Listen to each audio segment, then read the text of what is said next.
This is the Energizing India podcast.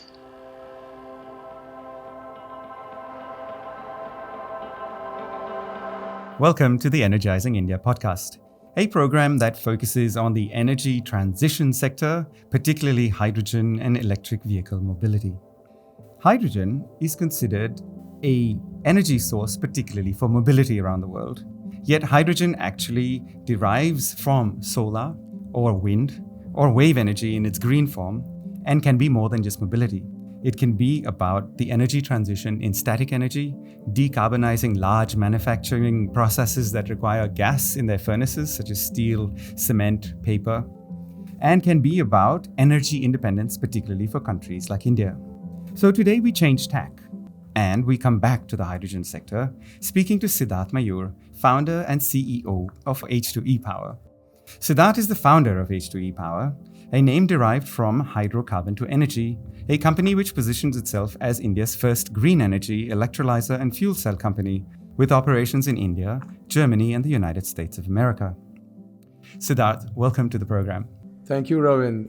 It's an energizing day, I must say. It's a very, actually a wonderful day here in Pune, but energizing because there's a lot happening in the hydrogen space, and we're happy to talk to you today. That's exactly why we're here, and we're privileged to have you in our Artemis studios in Pune. Siddharth, first up, I want to talk to you about an interesting question that our research team put together. Our team actually looked at internet searches for hydrogen, starting from 2010 to the present day. And they found that there was very little being searched in hydrogen from 2010 to 2021, in fact, even through the lockdown. And that became 5x in 2022 and then another 5x in 2023. Yet you have been in hydrogen since 2010. And I want to understand what gives. Were you the only mad scientist in the industry at that time? Why did you focus on hydrogen way before people even knew it was anything but a gas you saw in the chemical lab in school? Well, I always say this, that hydrogen happened to me. I did not happen to hydrogen. And while we were working on our fuel cell product, we realized that the stack that we developed on the solid oxide fuel cells is actually a reversible stack. So if I put in electricity, then I might get hydrogen on the outside. I would say a eureka moment for me because, till then I had not known that something can be so simple, in terms of the reversibility. And that kind of opened up the hydrogen story for us. And of course, we realized that what we are getting into is something so big that we've not thought about when we started H2e as a company. And nor did we have the resources to look at hydrogen. Because if you're looking at fuel, the idea of fuel always comes from the Middle East or the people, the oligarchs of the world rather, You need deep pockets to get into fuel as a subject. But when I went deeper into the electrolyzer space on the solid oxide, and then of course we researched alkaline and PEM, we saw that this has a potential to transform our world. And transform our world more in the sense of rural India and agriculture. The reason why I started H2e, to provide energy independence to the farmer. And if we are able to bring distributed technologies, if you're able to produce hydrogen on site, or if you're able to produce derivatives of hydrogen on site, from the farm to fork, we will be able to revolutionize the entire value chain. So that gave way to that resolve that we will move ahead with hydrogen, not knowing what the future was, not knowing where the money is going to come from. And then I had a very interesting interaction with somebody in New Delhi, and this gentleman heard me out, and he said that he applauded my vision, my efforts, but he said that you're a young boy, you're wasting too much of your time on this. It is going to be at least 2050 before the world can see what you're doing. So it's a good story to romanticize about, but not something to put money on. And that meeting in New Delhi furthered my resolve that we should do this. And then I told my colleague who had come with me that this person, I would thank him 10 years from now. And we've actually done that. I've had a deja vu moment with that person a couple of years back. So that's how I got into this process. It was never thought about. I never planned for this, but when it happened, I did not say no. And in my organization or personally in life, saying no is considered to be a crime. So therefore, if that opportunity comes, take it up and then try and do justice with that opportunity. So you talked about the fact that if you want to be in the fuel business, you've got to be an oligarch. True, because you have to invest hundreds of billions of dollars really to be able to control the molecule. There's two questions going through my head here. The first is, let's talk about what hydrogen does to allow economies such as India to de-lever themselves from the tyranny of the hydrocarbon molecule, not being reliant on hydrocarbons, but actually being able to generate your own energy through hydrogen. And then I want to talk about how you don't need to be an oligarch to actually succeed in the hydrogen business, because that's a question well worth probing. But first, let's talk about this ability to de-lever from the Gulf and de-lever from geopolitical issues around the world, and how hydrogen allows us to do that. We often do not realize what we are blessed with. We always look at the grass on the other side, which is greener. But if you look at India as a country, we are specially endowed. Maybe God chose India to be specially endowed. Not only in terms of population, which we call as a curse, I take it as a big asset. But here is a country where you have minimum 300 days of good sunshine, you have good wind, you have a beautiful coastal line, you have good weather, you have good rivers, you have ample amount of rain. Name one country which has all of this, and one country which can be self-sufficient on food if the world locks you out. So therefore we are blessed. And when you're talking about hydrogen and how this can change India, we can literally go on a distributed scale. Where we are sitting right now, you just use the sun, power of the sun or the wind, produce hydrogen here, and your entire facility can be independent of the grid. So whatever we have as a curse is an opportunity for us. And with the way technologies that have developed now, we have the chance to jump on technologies. Remember what happened in '94 when mobile came into India. We directly went into digital mobility, whereas the United States were still on analog, and they went digital in the early part of 2000. So that's an advantage that we have, that we do not have any legacy systems, and we are not looking at hydrogen as a way only to decarbonize. The European countries, or the Western world for that matter, they are looking at decarbonizing because they have, in their quest to become more industrialized, they have emitted more carbon than what they should have.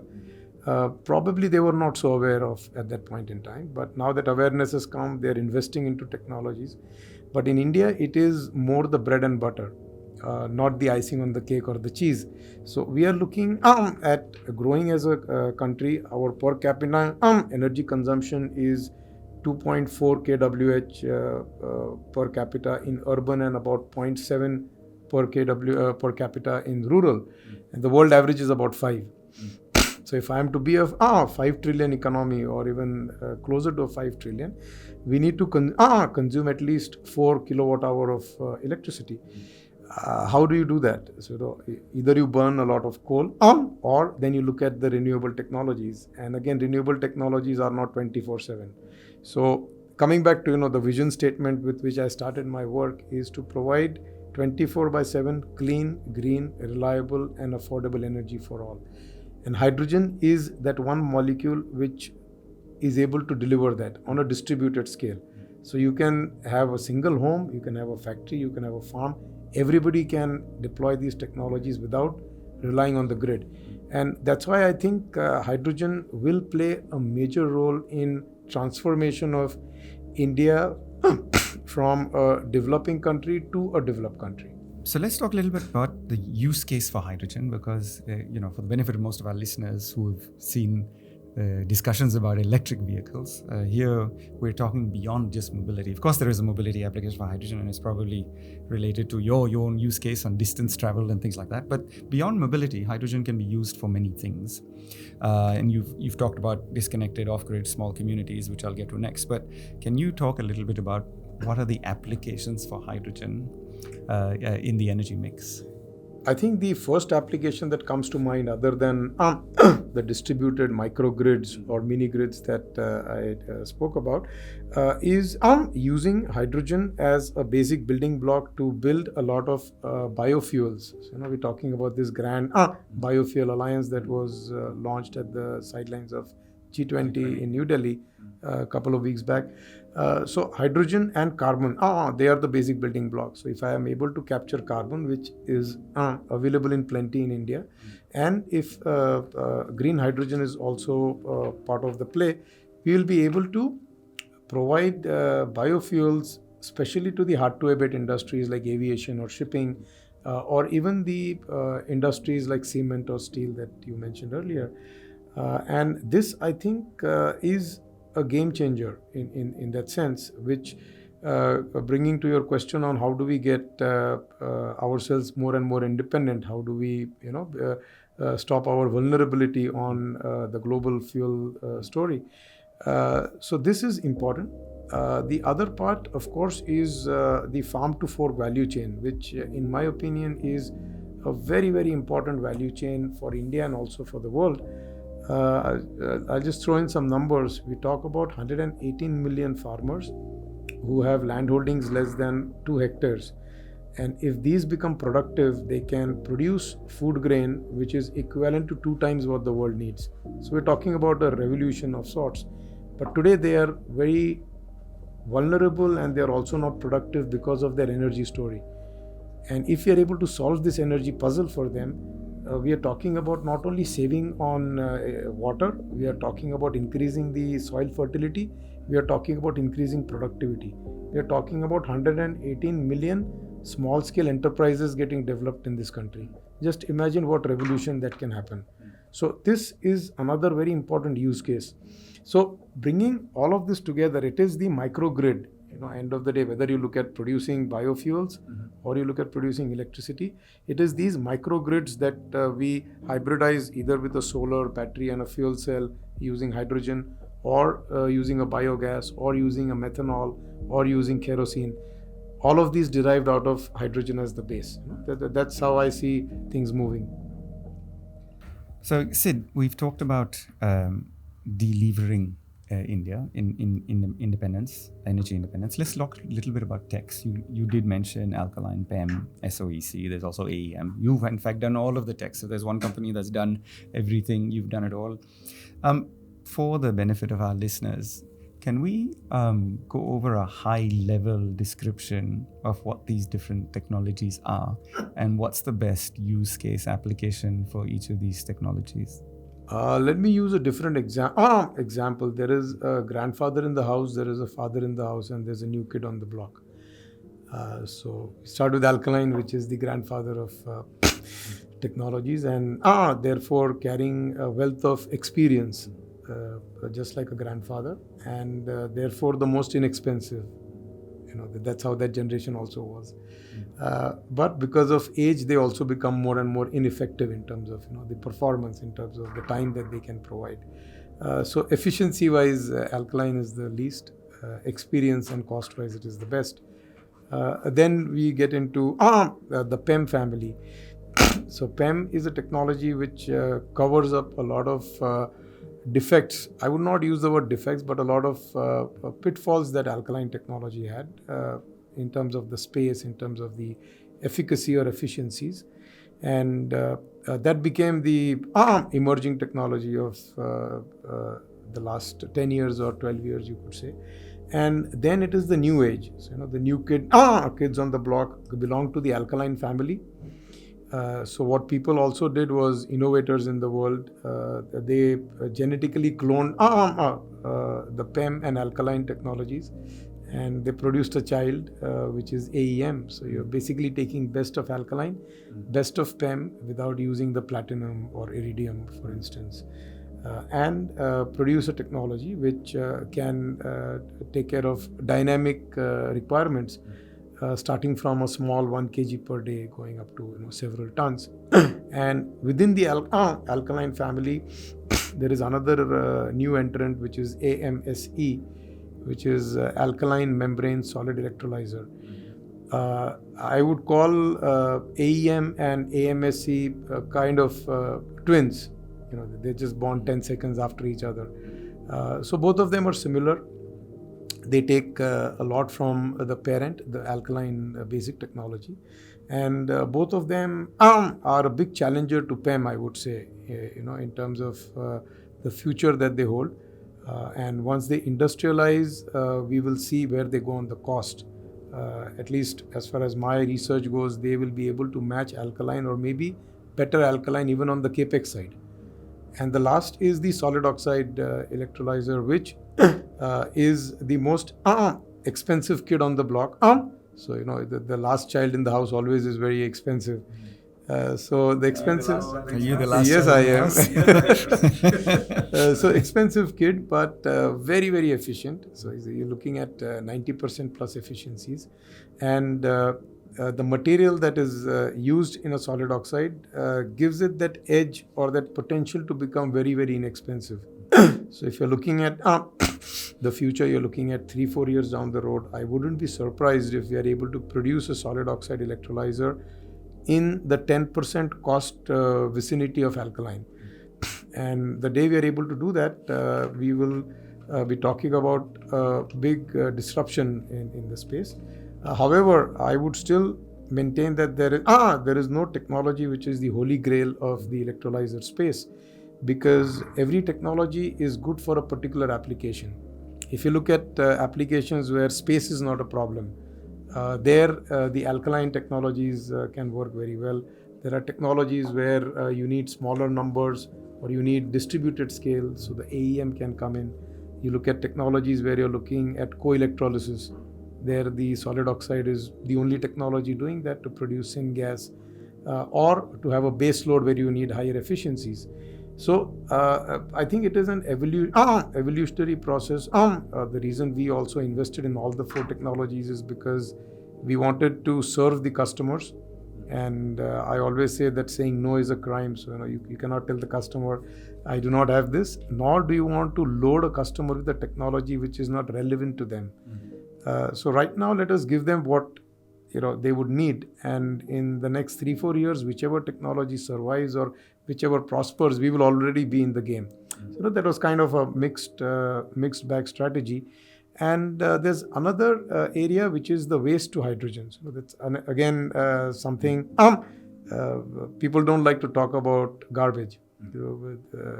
It's not the most sophisticated business, but I think in terms of the cost, waste has the greatest potential if you're able to get good quality waste, if you're able to get sustainable amount of waste, and then hybridize again. I use this word hybrid a lot many times, and that really defines where this whole story is moving. Because if I can bring a water electrolyzer and a waste plant together, then the net cost of hydrogen that comes out will be in the range of $1.5 to $2.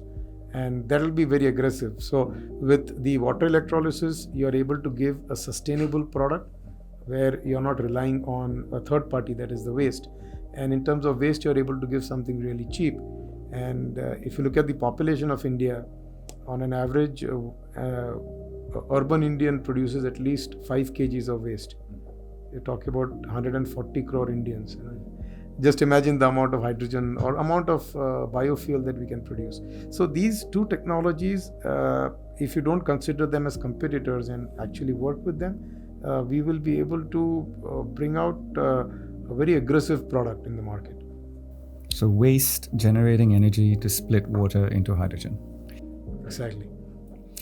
The problem with that for me is the whole waste collection and waste management part in India, which is really done by the public sector or the municipality, and therefore, because it's the local municipal government or even at a smaller level than that, can be prone to inefficiencies, corruption, and then access to that for companies such as yourselves who want to change the world and do it quickly can be difficult.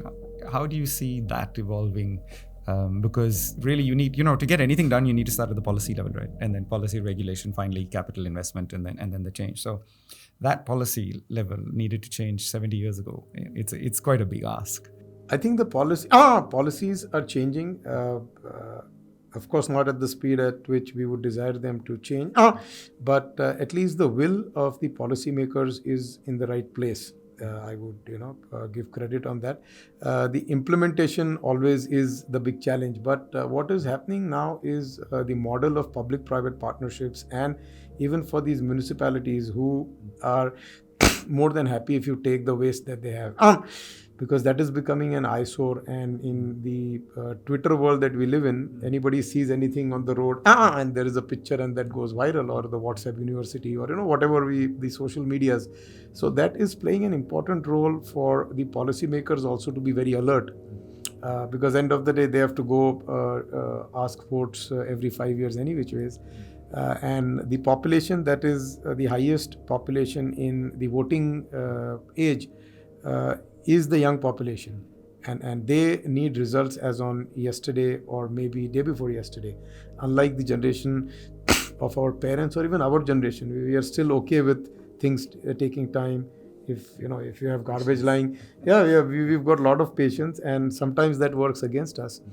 But policy-wise, there's definitely a lot to be done. But the good news is that the will is in the right place. The people are thinking right. And I hope that we'll be able to implement it in a better manner. And one of the key ways to implement it is if we as citizens of the country do not look for the government to do everything. There's a problem that I always say in India is we have 330 million gods. So for everything we want help of God. So we have to help ourselves. If we need the government to help us, we need to also help ourselves. So to quote Kennedy, ask not what your country can do for you, ask what you can do for your country. Absolutely. Sid, you had a number there, $1 to $1.50 a kg. So the present costs are about somewhere between $5 and $7 based on your tech, size, economy, geography and things like that. In fact, it gets a little bit higher in India because we have to import everything, and we're not at the scale where it can be at that level. The European Union has a stated policy to have hydrogen generated at $2.50 a kg by the end of this decade, end of 2030. And then the big boys in India, particularly Reliance, came out and said their targets to make it at $1.50 by the end of this decade. So it was $1, not 1.50. Was it $1? Yeah. Okay, so there you go, even more aggressive, make it $1, 80 rupees a kg by the end of this decade. I'm assuming that requires scale. You need massive investment in a technology that gives you scale, and then there's transportation that you add to that from there. So you're really, these are big hubs following the old hydrocarbon model, which is one big refinery or one big generation center. Yet you're on the other extreme, right? Your company has committed to setting up a 1 gigawatt electrolyzer manufacturing capacity in Jalgaon. You're starting with 50 megawatt. You're backed by the Poonawallas of Serum Institute.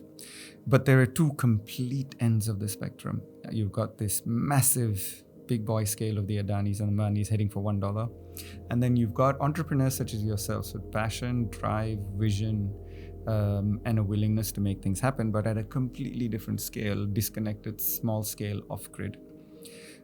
Do you think that there is a risk? Because when I look at this, there's many things that worry me about hydrogen, but one of them is the investment is going either on the massive big end or on the ultra small end. And we have this big valley of opportunities in the middle, which nobody's looking at, nobody's addressing. But I'm particularly worried for companies such as yourselves. Are you going to be at risk from this massive Adani Ambani investment globally to bring it down to $1? Well, I look at it in a different way, actually. With the big boys getting into the game, the game really becomes a game. So when I was working on this since 2009, very few people knew about it. You heard Mukesh Ambani speak about 111, and that's when that 5x Google search on hydrogen began. Happened, exactly. So I think it is very important for companies like these to not only talk big, but also to implement things on the ground. And if you look at the work that all of these companies, whether it's Reliance or Adani's or Jindal's or whoever, they're doing fundamental work and really good work into this space. And on the other end of the spectrum are companies like ours, which are more in a startup phase, which are more in a pre-industrialized phase, and that gives us that agility. to bring technology on a cheaper scale. Now, I'll give you some examples. People always say that the cost of electrolyzer will come down only if you get volume. And we have put a roadmap that even without the volumes, at current pricing today, we'll be able to bring down the cost by about 30%, only by engineering. So we are looking at going deeper and deeper into the value chain. We are looking at developing localized ecosystem. We are looking at a very interesting area where we get into the powder chemistry and trying to find materials which are available in India which have a similar quality. Take zirconia, for example. We're trying to find an alternate to zirconia which is abundantly available in India. Take Naphion, for example, or the nickel coating that you do on alkaline. So all of these we are trying to localize, we are working on localizing. And once we are able to do this, the cost of the electrolyzer as it stands today will come down at least by 30%. And then you get into the volume game, and then it comes down. So what the big boys are doing is they are trying to become the oligarchs of the gas worlds. They're trying to control hydrogen. They're trying to own the molecule. What we are doing is create the ecosystem or produce those electrolyzers which will produce that molecule. And in between, you mentioned about the valley that exists. So that is the valley where you look at the smaller business opportunities which the big boys may be looking at, but it's too small for them. And those small niches are big niches. I mean, if you look at the energy world, even small is $1 billion. The big is $1 trillion. So those opportunities are so large. And if you're willing to stick your neck out, if you're willing to not dream about making a unicorn valuation in the next 2-3 years, and we are not glamorized with all of that. If you're in the long haul game, there is so much work that is to be done, and there is so many opportunities, so many problems to be solved. And while you're doing that, there is decent money to be made. Again, I use the word decent because I'm not a software company, so we do not look at margins which are 100 times, 200 times, or whatever. We are an engineering product, and we should look at modest margins. But the opportunity is huge. I mean, I was doing some numbers the other day, and I was telling my team that if we decide to own 2% of the market in this country, or serve 2% of the market, then we guys need to forget about every vacation for the next 4 years, and we need to work 18 hours a day. And we'll still make money. So that's the scale of opportunity. So the energy transition, the final question, it's a question we ask all talents that come on the show. And I'm sorry for the very frivolous nature of this question, but it brings out a very clear answer. And the question is this. Sid, if you had the opportunity to be Prime Minister of India for one day, just one day, and you could make any decision you wanted to help the transition to clean energy, in your case, hydrogen, what would that decision be? Well, just imagining to be the Prime Minister of the country itself is very overwhelming. Couldn't imagine what stress that comes with the job. But one thing that I would really do for energy transition as a subject is introduce energy and net zero as a subject in elementary school. Excellent. Right from kindergarten. Climate responsibility as a principal subject, net zero ecosystem, and make sure that at least 50,000 engineers are produced in this country every year who will be able to take net zero forward. I think that's the only way we'll be able to achieve these targets. That's a beautiful answer. Siddharth Mayur, you're an amazing man on an amazing journey, doing some amazing things. It's always a pleasure talking to you. We look forward to having you back on this show, and good luck with your endeavor. Thank you, Ravin. Thank you for having me here.